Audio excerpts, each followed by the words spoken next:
مناظرة رئاسية بطعم الشو المسرحي. مواجهة ساخنة جمعت بين كامالا هاريس ودونالد ترامب داخل حلبة الصراع على رئاسة الولايات المتحدة الأمريكية. ولكن أبرز ما يلفت الانتباه في تلك المناظرة كان الاستدعاء الكامل للأزمة الفلسطينية الإسرائيلية وخطابات المغازلة للوبي الصهيوني المتحكم في صنع القرار الأمريكي. ترامب اتهم هاريس بأنها تكره إسرائيل ورفضت لقاء نتنياهو حينما ذهب إلى الكونغرس الأمريكي. She hates Israel. If she's president, I believe that Israel will not exist within 2 years from now. And I've been pretty good at predictions, and I hope I'm wrong about that one. بل زاد المرشح الجمهوري أن كامالا إن أصبحت رئيساً للولايات المتحدة إن إسرائيل ستختفي خلال عامين. فيما اكتفت كامالا بالتأكيد على ضرورة إنهاء الحرب الآن بالوصول إلى اتفاق ملزم بوقف إطلاق النار. That's absolutely not true. I have my entire career and life supported Israel and the Israeli people.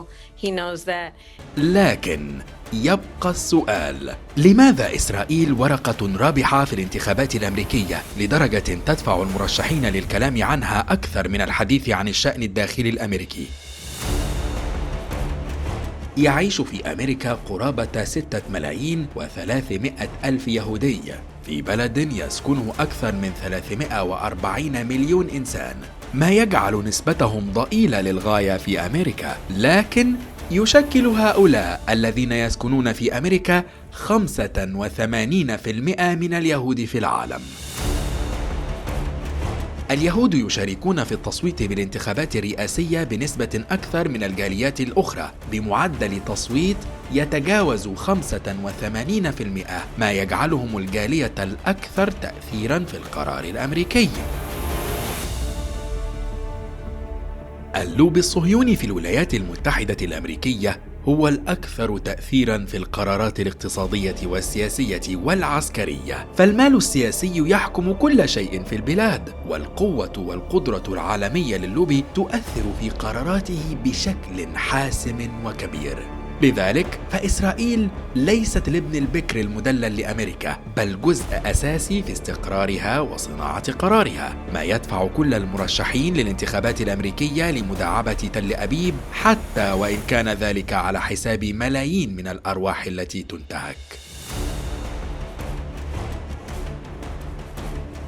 فهل آن الأوان أن تتغير العبارة الأكثر شهرة بأن إسرائيل هي الابن المدلل لماما أمريكا بعبارة أكثر دقة تقول بأن تل أبيب هي الحاكم الفعلي للولايات المتحدة الأمريكية؟